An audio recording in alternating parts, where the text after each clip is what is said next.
Assalamualaikum warahmatullahi wabarakatuh.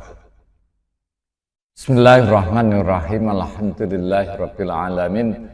Wassalatu wassalamu ala asyrafil anbiya wal mursalin sayyidina maulana Muhammad wa ala alihi wa sahbihi ajmain. Amma ba'du. Selamat bertemu kembali dengan saya Muhammad Ajib di channel Kampung Ilmu Al-Falah. Channelnya orang-orang yang tetap semangat dan istiqomah mencari ilmu. Pada kesempatan ini saya akan mengulas kata hikmah man ja'alal hamda khatimatan ni'mah ja'alahallahu fatihatal mazid. Barang siapa yang menjadikan pujian atau syukur sebagai penutup atas nikmat, maka Allah akan menjadikannya sebagai pembuka bagi tambahan nikmat lainnya. Maksudnya, kalau kamu bersyukur atas nikmat yang Allah berikan, maka Allah akan memberi tambahan nikmat lagi kepadamu. Pembahasan dan makna mendalam. Ungkapan ini mengandung filosofi kehidupan yang dalam. Ungkapan ini mengajarkan bahwa rasa syukur bukan sekedar respon pasif atas nikmat yang diterima, tapi juga kunci untuk membuka pintu nikmat baru yang lebih besar. Yuk kita bahas lebih mendalam. 1. Syukur sebagai penyempurna nikmat. Ketika seorang menerima rezeki, kebahagiaan, kesuksesan, keberhasilan atas suatu program, seringkali kita terlena dan lupa untuk mengucapkan syukur. Padahal dengan mengakhirinya dengan alhamdulillah atau bentuk pujian-pujian lain kepada Allah, nikmat tersebut menjadi sempurna. Ibaratnya seperti hidangan lezat yang terasa lebih nikmat dengan sajian penutup yang manis. Demikian pula nikmat yang diakhiri dengan syukur. 2. Syukur membuka pintu nikmat baru. Menariknya dalam kalimat ini, maksudnya dalam ungkapan tadi, terdapat hubungan sebab akibat, yaitu syukur bukan hanya mengakhiri nikmat, tetapi juga membuka peluang untuk nikmat berikutnya. Allah menjanjikan tambahan nikmat bagi mereka yang bersyukur. Sebagaimana firman-Nya dalam Al-Quran, A'udzubillahi minasyaitonirrajim, wa idz ta'adzana rabbukum la in syakartum la azidannakum wa la in kafartum inna azabi lasyadid. Dan ingatlah ketika Tuhanmu memaklumkan, sesungguhnya jika kamu bersyukur, niscaya aku akan menambah nikmat kepadamu. Tapi jika kamu mengingkari nikmatku, maka pasti azabku sangat berat. Ini menunjukkan bahwa syukur bukan hanya tindakan spiritual, tetapi juga strategi kehidupan yang ampuh untuk mendapat lebih banyak nikmat. Dengan bersyukur, seorang akan lebih banyak mendapatkan kebaikan dan nikmat-nikmat di dalam hidupnya. 3. Paradigma orang beriman. Seorang mukmin sejati memahami bahwa nikmat bukan hak, melainkan anugerah. Saya ulang, nikmat bukan hak, melainkan anugerah. Maka ia selalu mengakhiri setiap pencapaian, keberhasilan, kesuksesan dengan syukur, dan mengawali setiap harapan dengan optimisme bahwa Allah akan memberikan lebih banyak nikmat. Bayangkan, seorang petani yang setelah panen mengucapkan syukur kepada Allah. Bukan hanya karena panennya banyak, berhasil, tapi juga dengan keyakinan bahwa musim panen berikutnya, panennya akan lebih baik. Sikap ini mencerminkan mentalitas pertumbuhan, artinya menganggap syukur, meyakini syukur sebagai investasi untuk masa depan. Kesimpulan, jadikan syukur sebagai gaya hidup. Jadikan syukur sebagai gaya hidup. Kalimat ini mengajarkan bahwa syukur bukan hanya reaksi, tapi juga sebab. Semakin kita menjadikan syukur sebagai kebiasaan, semakin banyak nikmat yang Allah limpahkan. Bukan hanya dalam bentuk materi, tapi juga ketenangan hati, keberkahan waktu, dan kemudahan dalam urusan. Maka mari biasakan menutup setiap nikmat dengan syukur. Karena siapa tahu syukur itu adalah gerbang menuju nikmat yang lebih besar. Sahabat Kampung Ilmu yang berbahagia, berikut adalah beberapa contoh syukur. 1. Syukur kunci bertambahnya nikmat. Seringkali kita menganggap bahwa rezeki dan nikmat yang kita miliki adalah sesuatu yang sudah semestinya kita dapatkan. Namun dalam kehidupan ada hukum tak tertulis yang menunjukkan bahwa semakin kita bersyukur, semakin banyak nikmat yang datang. Coba perhatikan dalam kehidupan sehari-hari. Seorang yang selalu bersyukur atas pekerjaannya, meskipun sederhana, biasanya bekerja dengan lebih semangat. Akibatnya, ia mendapat kepercayaan lebih besar dari atasan, mendapat promosi, atau bahkan peluang usaha yang lebih besar. Tentu penghasilannya juga lebih besar. Sebaliknya, orang yang selalu mengeluh justru cenderung kehilangan semangat dan tertinggal. Inilah makna dari kalimat, barang siapa yang menjadikan pujian atau syukur sebagai penutup atas nikmat, maka Allah akan menjadikannya sebagai pembuka bagi tambahan nikmat lainnya. Lalu bagaimana kita bisa menjadikan syukur sebagai bagian dari kehidupan? Salah satunya adalah dengan menyadari bahwa sekecil apapun nikmat yang kita dapatkan hari ini, justru ada orang lain yang tidak mendapatkan nikmat itu, yang mungkin saja dia sedang berdoa untuk mendapatkannya. 2. Mengapa manusia sering lupa bersyukur? Ketika mendapat rezeki, manusia cenderung fokus pada kebahagiaan yang dirasakan saat itu, tanpa menyadari siapa yang memberikan nikmat tersebut. Inilah mengapa banyak orang lebih sering ingat kepada Allah saat mengalami kesulitan, tapi lupa saat hidupnya penuh kemudahan, kebahagiaan, dan kesenangan.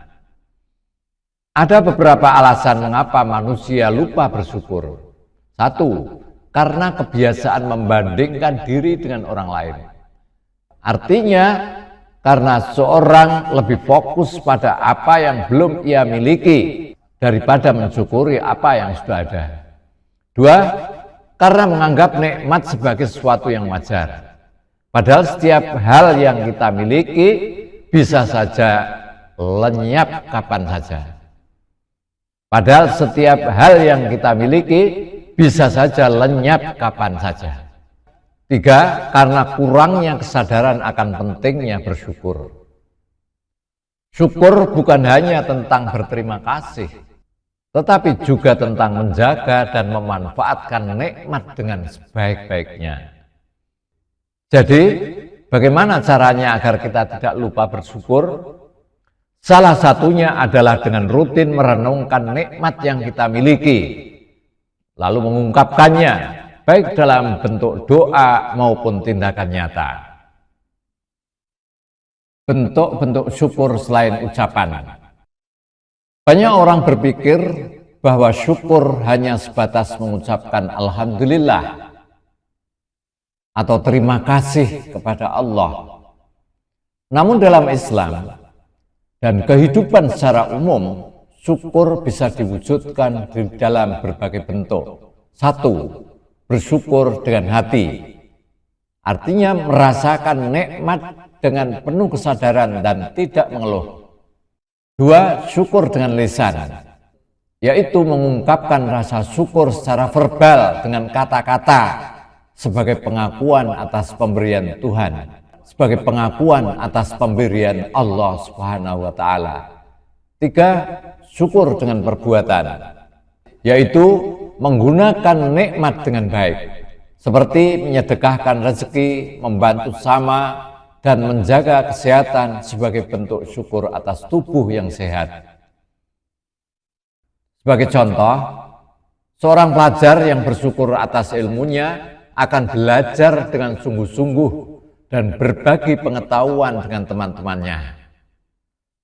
Sedangkan pebisnis, orang dagang yang bersyukur atas keberhasilan usahanya akan tetap rendah hati dan mau membantu orang lain dengan membuka lapangan pekerjaan.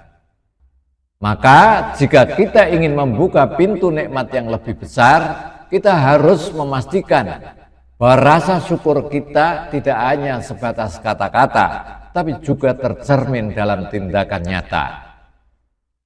Berikut beberapa contoh ungkapan syukur dalam bentuk verbal, dalam kalimat kata-kata. Satu, syukur atas kesehatan. Kita bisa bersyukur kepada Allah sendirian, mungkin sehabis sholat, mungkin di waktu pagi atau sore atau menjelang malam dengan doa, Ya Allah, Ya Rahman, Ya Rahim, segala puji bagimu ya Allah yang telah menganugerahkan kepada kami nikmat-nikmat yang tidak terhingga banyaknya. Sempurnakanlah nikmat-nikmat yang telah Engkau berikan kepada kami. Dan jadikanlah kami termasuk golongan orang-orang yang bisa mensyukuri atas nikmat-nikmat-Mu. Alhamdulillah, ya Allah, hari ini kami masih Engkau beri kesehatan dan kekuatan untuk beraktivitas. Semoga kami bisa menggunakannya untuk hal-hal yang bermanfaat. Amin ya Rabbal Alamin. Dua, syukur atas rezeki. Ya Allah, Ya Rahman, Ya Rahim, terima kasih, matur nuwun ya Allah atas rezeki yang Engkau berikan hari ini. Semoga kami bisa menjaga amanah ini dan mengelolanya dengan baik dan berbagi dengan yang membutuhkan. Amin. Tiga, syukur untuk kesuksesan atau prestasi. Ya Allah, Ya Rahman, Ya Rahim, kami benar-benar bersyukur atas pencapaian dan keberhasilan ini. Semua ini terjadi karena izin-Mu ya Allah. Semuanya ini bisa terjadi karena pertolongan-Mu ya Allah, serta usaha yang sungguh-sungguh dan dukungan dari orang-orang di sekitar kami. Empat, syukur dalam kesulitan. Ya Allah, Ya Rahman, Ya Rahim, meskipun hari ini penuh tantangan, kesulitan, dan kegagalan, kami tetap bersyukur kepada-Mu, karena kami masih Engkau beri kesempatan untuk belajar dan berkembang. Kami yakin ada hikmah besar di balik semua ini. Dan semoga kejadian-kejadian yang menyusahkan kami ini menjadi penghapus dosa kami. Amin. 5. Syukur atas keluarga dan orang terdekat. Ya Allah, Ya Rahman, Ya Rahim, alhamdulillah, kami sangat bersyukur memiliki keluarga dan teman-teman yang selalu mendukung kami. Kehadiran mereka adalah nikmat yang luar biasa dalam hidup kami. Amin. 6. Syukur atas ilmu dan kesempatan belajar. Ya Allah, Ya Rahman, Ya Rahim, terima kasih ya Allah, karena Engkau masih memberikan kesempatan bagi kami untuk terus belajar dan memperbaiki diri. Semoga ilmu ini bermanfaat bagi kami dan orang lain. Ungkapan-ungkapan ini tidak hanya sebagai bentuk rasa syukur kepada Allah, tetapi juga bisa menjadi motivasi bagi diri sendiri dan orang lain. Dengan sering mengungkapkan rasa syukur, kita bisa lebih sadar akan nikmat yang kita miliki dan menjalani hidup dengan lebih positif. Sahabat Kampung Ilmu yang berbahagia, untuk bagian akhir ini kami membuat beberapa pertanyaan sebagai bahan diskusi. Pertanyaan umum. 1. Bagaimana Anda memahami hubungan antara rasa syukur dan bertambahnya nikmat dalam kehidupan sehari-hari? 2. Mengapa manusia seringkali lupa bersyukur setelah mendapatkan nikmat? Bagaimana cara mengatasinya? 3. Apakah menurut Anda syukur hanya dalam bentuk ucapan atau ada bentuk lain dari rasa syukur yang lebih bermakna? Pernahkah Anda mengalami situasi di mana bersyukur justru membuka pintu rezeki atau kebahagiaan lain dalam hidup Anda? Kalau pernah, silahkan diceritakan. 5. Bagaimana cara kita membiasakan diri untuk menjadikan syukur sebagai kebiasaan, bukan hanya reaksi spontan? Apa dampaknya jika seorang tidak membiasakan bersyukur dalam kehidupannya? Pertanyaan filosofis dan teologis. Mengapa Allah mengaitkan tambahan nikmat dengan rasa syukur di dalam Al-Quran surat Ibrahim ayat 7 itu? Mengapa? Bagaimana konsep syukur dalam Islam dibandingkan dengan konsep syukur dalam ajaran lain atau dalam perspektif psikologi? Terakhir pertanyaannya, jika seorang merasa hidupnya penuh kesulitan, bagaimana ia bisa tetap menerapkan konsep syukur menurut ajaran Islam? Pertanyaan-pertanyaan ini insya Allah bisa membuka diskusi yang menarik dan mendalam, baik dari aspek teologi, psikologi, maupun kehidupan sehari-hari. Silakan diskusi dengan teman-temanmu. Wassalamualaikum warahmatullahi wabarakatuh. Muhammad Asif.